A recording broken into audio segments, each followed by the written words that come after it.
contrário à vontade de Deus. Por isso que nós temos que tomar cuidado com as vozes que ouvimos. Todo mundo ouve uma voz, ou a voz de Deus, ou a voz de Satanás. Nós temos que tomar cuidado com as pessoas que estão à nossa volta, com os relacionamentos que temos, porque em todo relacionamento, ou você influencia, ou você é influenciado. E uma pessoa boa pode sim ser moldada por um relacionamento e por um lugar, um ambiente. Diz: não, ninguém muda a minha opinião. Em dadas circunstâncias, muda sim. Deixa eu lhe contar um testemunho. Eu estava essa semana em Jequié e estava conversando com um discípulo de muitos anos.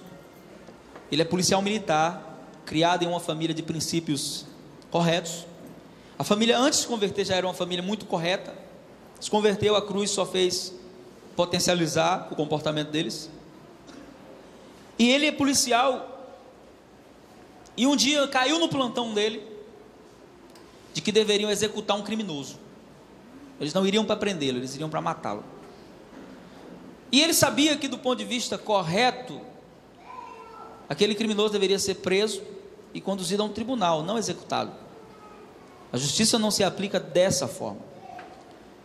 E ele disse que, como ele estava no comando da operação, ele tinha que dar os primeiros disparos, né? Teria que tomar parte dele a iniciativa. E ele disse que foi no carro orando, dizendo assim: Deus, eu não quero fazer isso. Mas ele tinha que fazer, porque era um comando que tinha vindo de cima.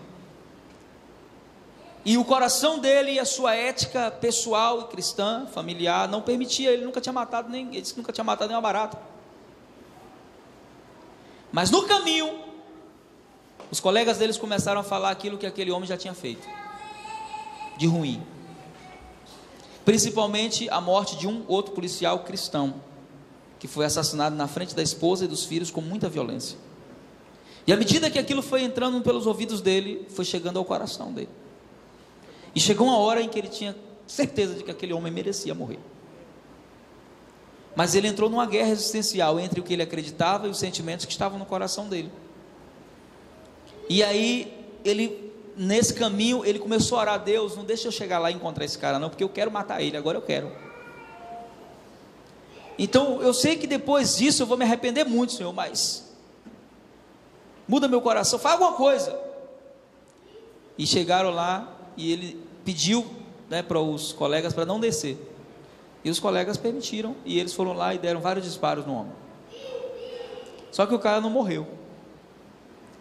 E como não morreu, tinha que prestar socorro. E ele prestou socorro, né?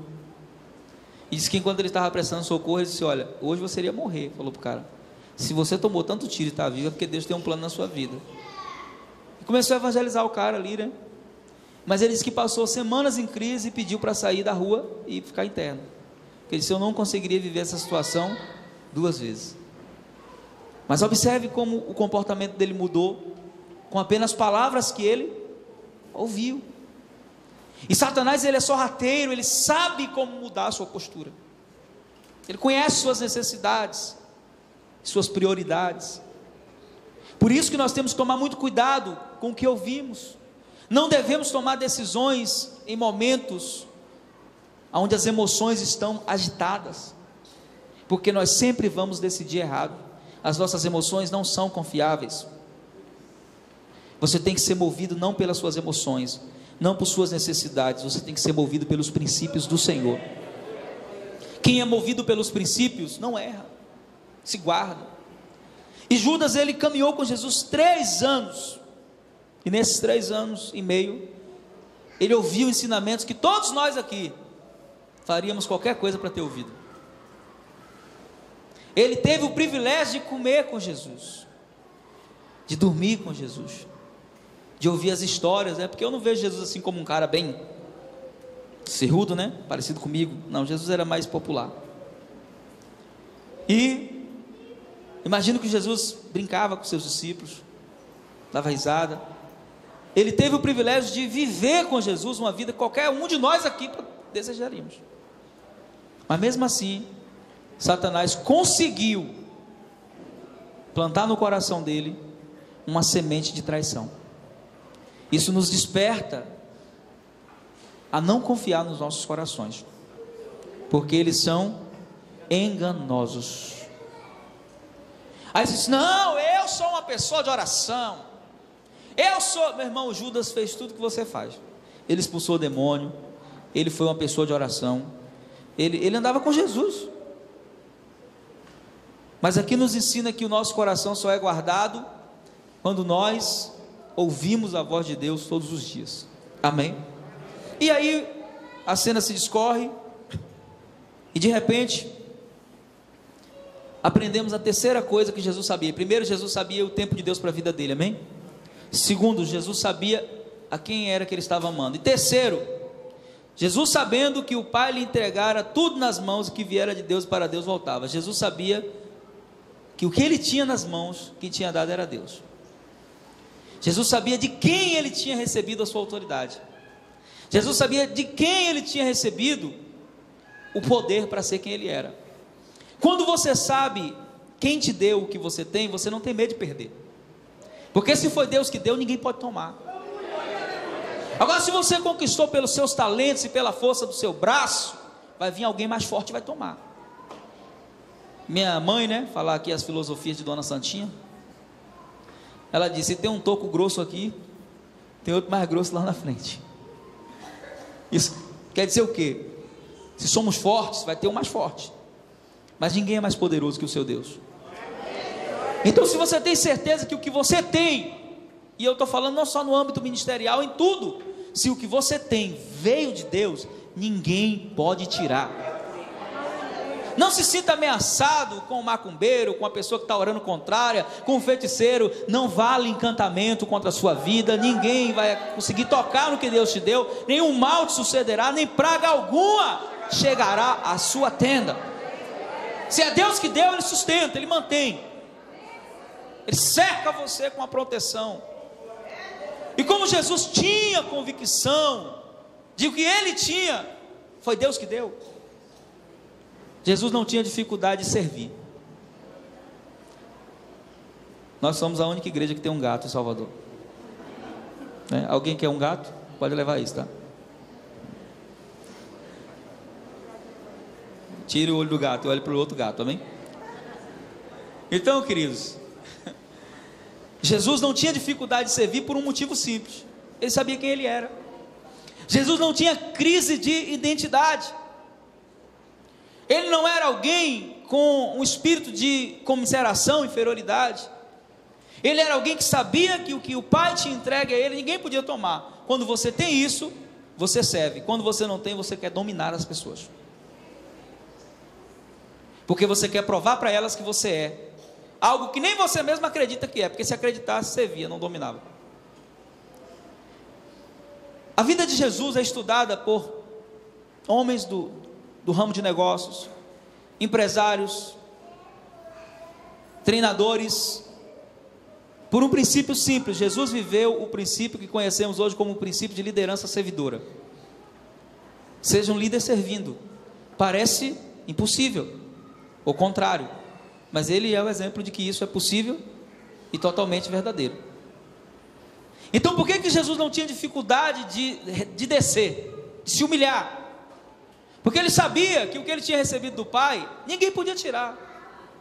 Eu me lembro de um testemunho, fui pregar em uma igreja em São Paulo, e entrei na igreja, falei com o irmão que estava me conduzindo, né, que me pegou no hotel, me levou para a igreja, falei assim: eu quero ir ao banheiro antes de pregar. Eu falei: vamos lá. Eu fui ao banheiro.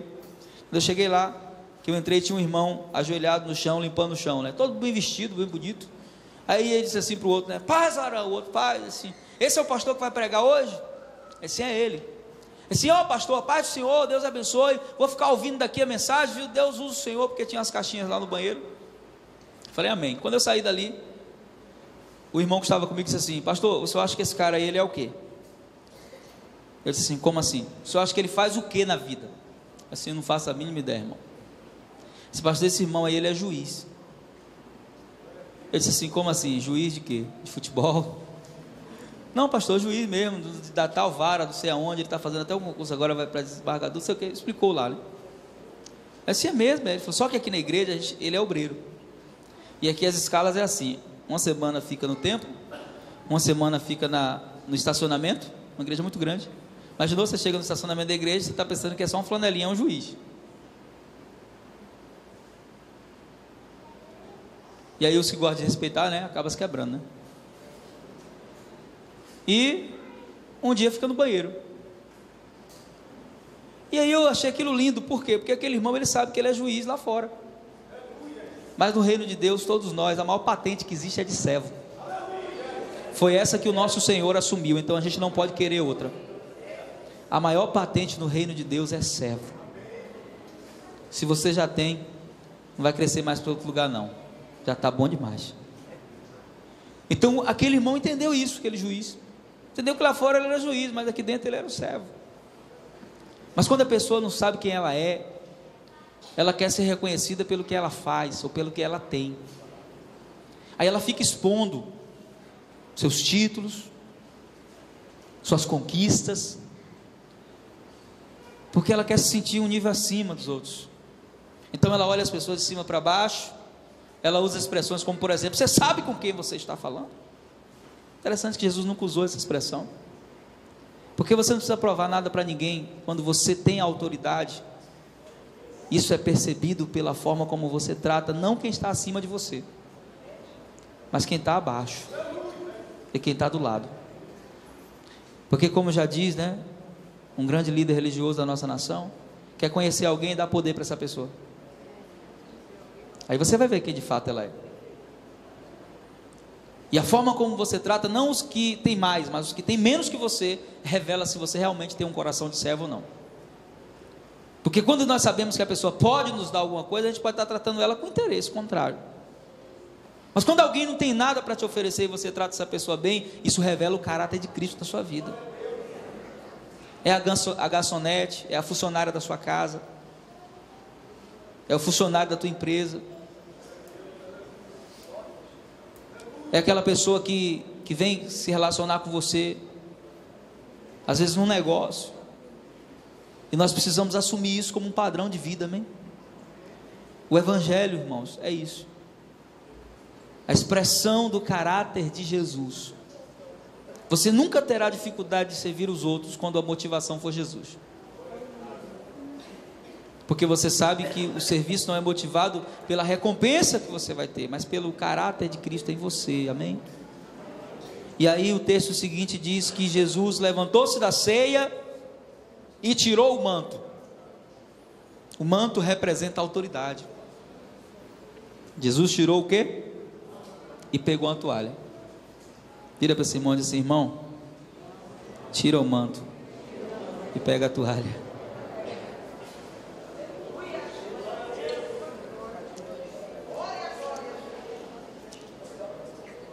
Eu tenho um pensamento, esse é um pensamento meu, não precisa acreditar no que eu vou falar, nem respeitar, amém?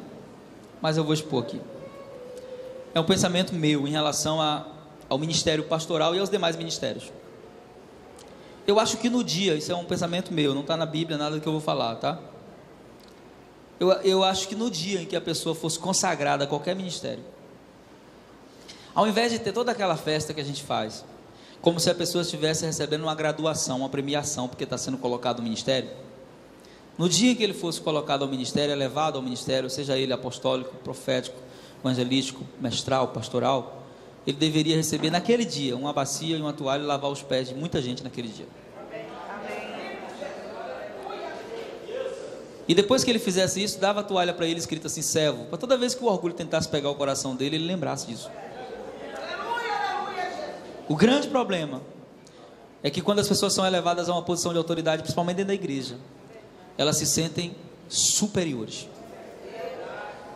Então elas olham as pessoas de cima para baixo, elas exigem honras que Jesus nunca exigiu, e elas cobram valores que Jesus nunca cobrou, e elas se sentem uma classe acima, elas não se misturam, porque elas são muito elevadas. Mas Jesus era tão parecido com as pessoas com quem ele caminhava, que Judas teve que identificar, porque senão não dava para saber quem era, porque ele se vestia igual a eles, ele se comportava igual a eles, e isso não anulou o seu poder e a sua autoridade, pelo contrário, isso só fez dele quem ele é até hoje, o seu poder e a sua autoridade. Aqui nessa parte seguinte, acontece algo que eu já chorei muito lendo, porque o meu orgulho é confrontado quando eu leio esse texto. Porque eu já lutei muito contra o orgulho, mas ainda tem lá um ranço, né? Fica um ranço. Todos nós temos duas heranças terríveis que a gente tem que lutar diariamente: orgulho e idolatria. Nós somos orgulhosos. Não sou, já é, por não assumir, né? Já é uma atitude de orgulho. Primeiro que o verdadeiro humilde nunca vive cantando que é humilde. Humildade é uma virtude que não pode ser proclamada, tem que ser percebida. Isso é humildade. E é uma amiga minha que disse que o orgulho é igual a mau hálito. Todo mundo sabe que a pessoa tem, menos ela. Orgulho é assim.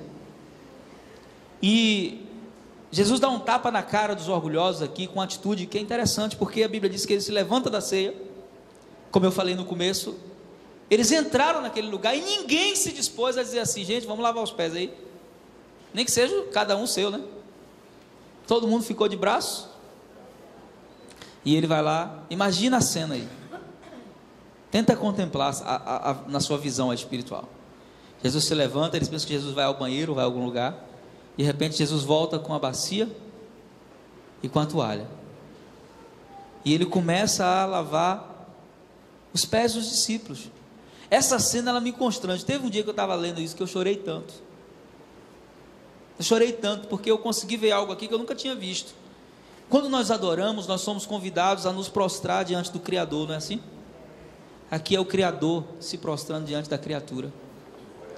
Aqui é Jesus vivendo Filipenses 2, quando diz que ele se humilhou à forma de homem e desceu um nível a mais. Que nível é esse? Esse nível aqui, ele sendo Senhor de tudo, ele sendo dono de todas as coisas, ele se inclina diante daquilo que ele criou, do homem caído, e ali ele lava os seus pés. Por isso ele recebe um nome que está acima de todo nome, para que ao nome de Jesus se dobre todos os joelhos que estão nos céus, na terra e embaixo da terra, e toda língua confesse que Jesus Cristo é o Senhor, para a glória do Deus Pai. Aplauda Ele, aplauda aquele que vive.